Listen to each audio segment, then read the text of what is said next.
It's the interview that I posted on my social media, an interview with John Simon, ex-Aussie Home Loans. It literally set my social media on fire this weekend, talking about, is the property market set to go up? Stay tuned here. This is a red hot topic.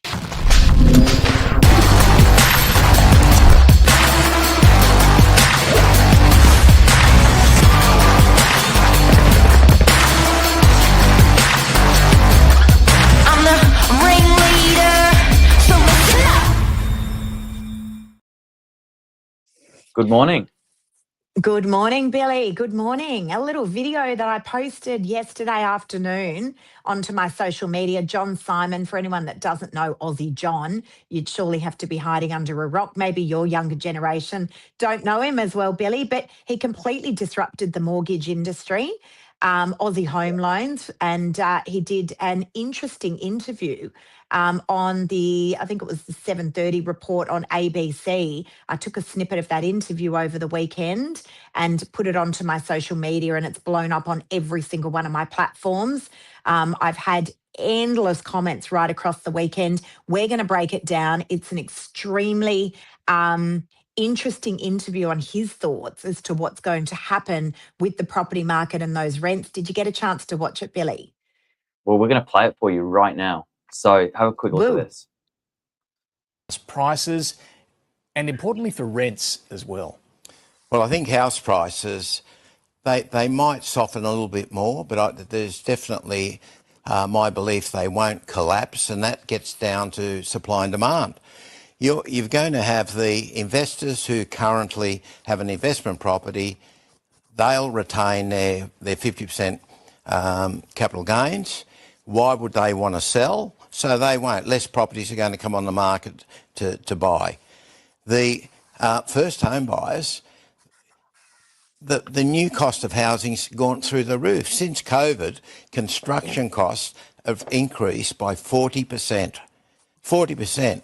They'll be going way out of town to buy a 2-bedroom basic apartment and paying $800,000 to $1 million. Who's going to pay that? So developers don't want to take this risk. So there'll be less building cost. A lot of the builders have gone broke building houses. They couldn't meet the cost they agreed on. So you're going to find less houses built. The 25,000 homes behind every year is going to go through the roof, less properties to rent. So because of a lack of supply, you think prices will remain relatively flat? Relatively. There'll be little hiccups, 5%, 8%, then they pick up 10%, then over 5 years, in 5 years, houses will be significantly, I believe, more expensive than today. So the price will go up over that. I believe so. Yeah, it's an Really interesting interview. But I love Sorry, the way Billy, didn't mean to cut you. I love the way you off air you broke it down to a little bit of a one-liner. Can you share that? Okay, so the question is right here, is the property market set to go up? I know everyone's predicting it's going to go down, but the thesis of what John Simon was actually saying, you can watch the interview, guys. It's sitting there on my social media platforms. You can jump onto my Instagram page or you can jump onto Facebook. I think you're also going to be posting it, Billy, on your platforms as well. So his thesis is not the property can never go down. I'm actually just reading off some notes here that I've made. His thesis is this, and this is the best breakdown I've actually read.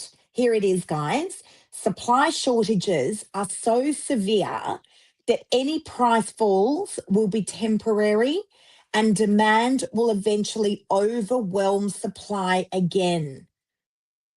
Right? And it's what I've been saying. I did an interview a couple of weeks ago, Billy, with it's also on my social media, the face of CoreLogic, largest RP data rather. They used to be RP data. And before we started the interview, he said, well, the news isn't great. The data's not wonderful in terms of what's happening with property prices. And I stood there and said to him, what if I said to you that I'm predicting that property prices are going to go up in the next 12 months? And he looked at me like, that's foolish. But, you know, we look at exactly what John Simon is referring to in that interview. It's a supply versus demand equation. Yeah. And when you're basically cutting the supply for a suburb because it's too expensive to build, the red tape is too tricky to get around, it starts to actually stop the pipeline of introducing more choice into the market. And so you'll either just get to a point where the market dries up because the stock's not being replenished, there's nothing more coming on the market for sale, and owners might just sit and wait, or you eventually find the sentiment turns around and people go, there's actually been a 10 to 15% correction in prices, and now is the time to go. And then once Correct. you start to feel that momentum build back into the market, it's hard to change it and turn it around. So buyers sort of feel and lead with that confidence. Yeah, and now is the time, right? Now is the time. We've seen the dip in the market. We've seen it. We actually sat with again one of the largest real estate platforms the other day. Mark and I were sitting with them for a couple of hours, reviewing all of the data. So across the Northern Beaches and many suburbs across Sydney, property prices have dipped about 5 to 7%. But here's the thing. So this is John Simon, guys. Again, we're just pulling apart the interview that was done with Aussie John. Many people will know him as Aussie John. It's gone viral across my social media platforms. His prediction is this: house prices may fall 5 to 8% at times. But over 5 years, they will be higher.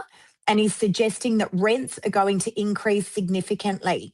Now, listen, everyone's got their opinion and there's lots of them there on my social media. I've never had a social media post go so viral. Obviously, everyone's predicting certain things, but I'm totally aligned with what he's saying. This is what we are seeing, guys. We are seeing this. And because of the supply versus demand scenario, we're not seeing lots of cranes in the sky because building costs are up by 40%, Billy. Yeah. They're up by 40%. The feasibility is just simply not there. People cannot build. They just can't build. Yeah. Yeah, it's an interesting, for a simple economist, just to break it down, it's a simple, overview on the market at the moment. And we're getting this question a lot. How is the market at the moment? That's pretty much my summary as well. It's a short interim where either buyers regain confidence and it turns things around on that sentiment side of things, or we're just going to see a slow in supply, and that'll almost force a correction in itself. But let me ask you guys out there this: the supply side of things, it's difficult to argue, guys.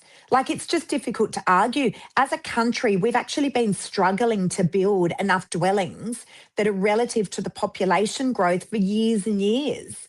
Like, I know lots of people that come through an area like DY, where we're based on the Northern Beaches, and they see a crane in the sky on Pittwater Road, on the main arterial road, and they're like, development's just going up everywhere. It's not, guys. You push down a lot of the side streets of the Northern Beaches in Sydney, things haven't changed since the 1970s. Correct. Things just have not changed since the 1970s. And the suburbs that are getting whipped at the moment are those suburbs where we are seeing lots of cranes in the sky, where we are seeing lots of building going on. But the reality of this is the population growth. Look at immigration, look at what is going on there, and look at the population, because we still have got an undersupply of housing in this country.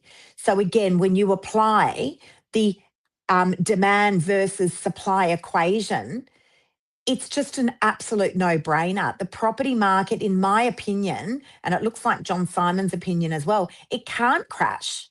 It can't crash. Yeah. There's just not an oversupply of stock. And those rents, Billy, what are you predicting there? What do you reckon is going to happen there? They're saying about 5% a year, which, they're not slowing down. And when you look at what it costs to hold a property as far as a mortgage is concerned, and then to service that in rent, the rents are still about a 30%, 40% discount compared to what it would be to own your own home. So what have we got here? Steve West, good morning. Thank you so much for your comment there. Markets may fluctuate from time to time, but real estate is always a long-term and good investment. If you're selling your home right now, presentation is even more important. So true. I always think about getting a valuation to know where the market is at, and also getting building pest too. Yeah. I Yeah. agree. Those rentals, I have to say, those rentals are set to skyrocket. They really are. And you know, that's the biggest thing. And I know we keep going on and on and on about it, but guys, we might just know a thing or two about what's going on in the rental market. We manage 2,000 properties. And just to give you an idea, we're managing one of the largest rent rolls probably in the country. So, you know, we certainly know a thing or two about what's going on with rents. A stock standard 2-bedroom apartment in an area like DY, which is a nice, you know, it's a nice beachside suburb. It used to be one of the cheapest suburbs on the northern beaches. We were renting those, I reckon, about 2 years ago, Billy, for about $650 a week. Yep. What are we renting them for now? I reckon it's pushing 750 to 800. You know, you're really lucky to find anything under 800. Minimum. I'd say 850. Yeah, well, week. you know, you look at people's sort of idea on affordability. They're better off actually moving in with a flatmate or sharing that second room, and so it's actually pushed the price points all the way through. It's not just couples anymore taking these 2 bedrooms, you know, and people are working from home, so they've got the excuse. Yep, I agree. So, you know, we are sitting in some very interesting times here. I can see there Brendan is saying feelings have changed, but the fundamentals haven't. That is the truth. Although, Brendan, if I can just add to that, on Saturday, long weekend, just gone past, our open home numbers, which we track extremely carefully, were very strong. The open home numbers were very strong. So we are getting more buyers coming through properties. What I find happens on the ground in real estate, particularly in our market, is when we are served some bad news, and by that I mean what's going on overseas with the Middle Eastern war, an interest rate rise has happened, the budget was handed down. There seems to be a quiet period of about 2 weeks. And then I feel like people just get a little bit fatigued by it all. And then they're coming up and they're like, do you know what? We're just going to get on with things. That is definitely the sentiment that we're seeing out there. I think as a world, we have been served with so many things over the last few years that people are almost just over it. That is kind of what I'm feeling out here on the ground. People are just sick and tired of it. They're like, you know what? We're just going to get on with stuff. Yeah, fatigue is a good word. So there you go. If you want to find the rest of this video, it'll be on our socials. Unfortunately, the biggest people. You can find it on our socials, and we'll have it all tagged in our handles. Yep, Lise, it's sitting there on our social day. media accounts. Guys, you too, have a wonderful day, Billy. We're in for a big one today. Lots and lots of new stock coming on. I was sitting at a dinner party on Saturday night, just before we wrap up. A girlfriend of mine who works in real estate in the eastern suburbs was saying, isn't stock low? And I'm thinking, I'm not seeing that at all. I've got lots and lots of stock coming on. So different markets are happening all over the place. Want to know what's really going on in the market? Ask the real estate agent. There you go. Guys, have an awesome day. Billy, I'll see you shortly. See you soon. Thank you. Bye.